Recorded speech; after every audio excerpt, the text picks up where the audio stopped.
Kuraya manywa yo kuri uyu wa gatatu tariki 10 z'uku kwezi kwa 12 umwaka wa 2025 dore amakuru mashyashya nkuzaniye y'ibiri kubera kuri iki kibuga cy'imirwano muri Repubulika Iharanira Demokarasi ya Kongo. Ibi byose ngiye kugenda mbikugezaho nyuma yuko umutwe wa kabiri gatatu cyangwa se intare za Sarambwe zaraye zigaruriye uyu mujyi wa Uvira. Ibi byose nagenda nabikugezaho uburyo binjiye mu mujyi wa Uvira, aho habanje kugaragara ingabo z'igihugu cy'u Burundi ndetse na FARDC yewe n'abawazarendo basohokamo urusorongo, bamwe bagenda baca izapanya mu rwego rwo guhunga intare za Sarambwe, cyane ko twagiye tubona benshi bagiye bahungira mu gihugu cy'u Burundi. Kuri ubu ngubu rero andi makuru agezweho nkuzaniye aya masaha aragaragaza ibyagiye bigaragara ahangaha by'umwihariko mu ntara y'Kivu y'Amajyepfo ndetse n'igihugu cyose cya Repubulika Iharanira Demokarasi ya Kongo. Reka nkwibutse ko YouTube channel ikiri ya yindi ni Subiza TV,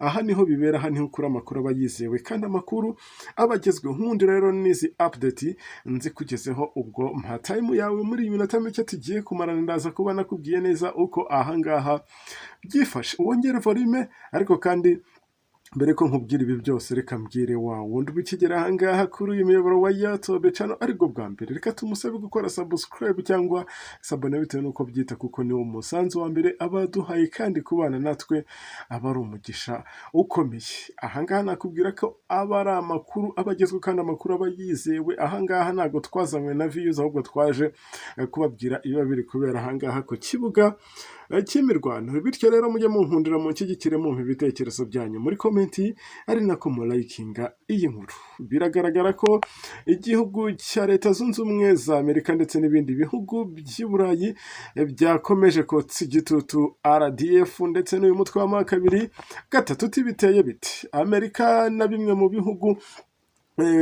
byo ku mugabane w'u Burayi byashyize igitutu ku mutwe wa kabiri gatatu n'ingabo z'u Rwanda bishinja kuwushyigikira. Ubwo izi ngabo z'u Rwanda RDF impamvu bakomeje gushinja ibi ngibi byose gushyigikira uyu mutwe wa kabiri gatatu ngo nuko uyu mutwe wa kabiri gatatu abasirikare bawo benshi arabo muri RDF.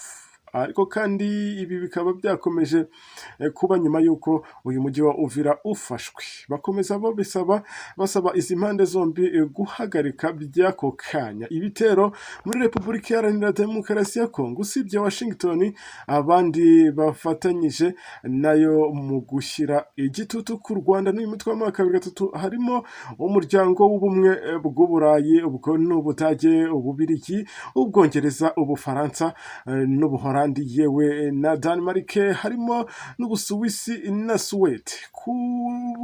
Ku ikubitiro ni nabwo byagiye bigaragara ko kuva mu ntangiriro za kiriya cyumweru gishize imirwano ikomeye cyane yakomeje kugenda iba muri biriya bice bigiye bitandukanye, kugeza ku munsi w'ejo ku wa kabiri twagiye tubona Uvira yahise yigarurirwa n'izi ntare za Sarambwe. Muri kiriya cyumweru gishize iyi mirwano rero ikomeye yongeye kubura muri Kivu y'Amajyepfo hagati y'umutwe wa kabiri gatatu n'iri huriro ry'izi ngabo za Leta ya Repubulika Iharanira Demokarasi ya Kongo zirimo FARDC, ingabo z'u Burundi ndetse n'abawazarendo n'izindi mbonerakure yewe n'abamayimayi. Izo nyeshyamba ziyobowe na General Sorotani Makenga nyuma y'icyumweru kirenga zirwana n'ingabo zo ku ruhande rwa Leta ya Kinshasa zashoboye kwigarurira ibice bigiye bitandukanye birimo umujyi munini wa Uvira ufatwa nk'umujyi wa kabiri munini muri iyi ntara ya Kivu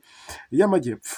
Ariko kandi zanemeje ko ibi bikaba byagiye bigaragara ko bemeza ko ibi byafashwe cyangwa se uyu mujyi wafashwe ku mugoroba kuri uyu wa kabiri tariki 9 Ukuboza. Iyi ntambara ikomeje guca ibintu mu burasirazuba bwa Repubulika Iharanira Demokarasi ya Kongo.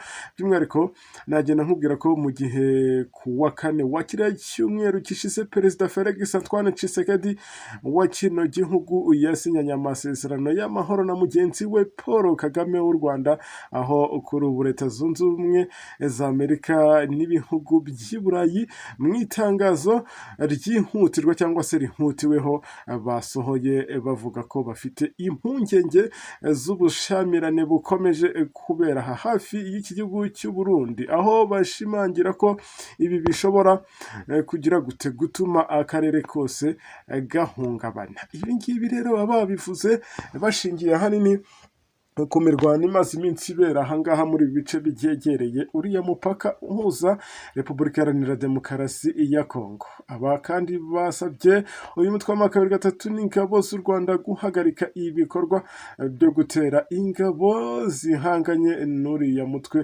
aho bagiye bagira bati turasaba makabiri gatatu n'ingabo z'u Rwanda RDF guhita bahagarika operation zabo aho bagenda bagaba ibitero bigiye bitandukanye mu burasirazuba bwa Repubulika Iharanira Demokarasi ya Kongo, by'umwihariko mu ntara Kivu y'Amajyepfo, ndetse tukanasaba izi ngabo z'u Rwanda cyangwa se RDF kuva ku butaka bwa Kongo vuba na bwangu.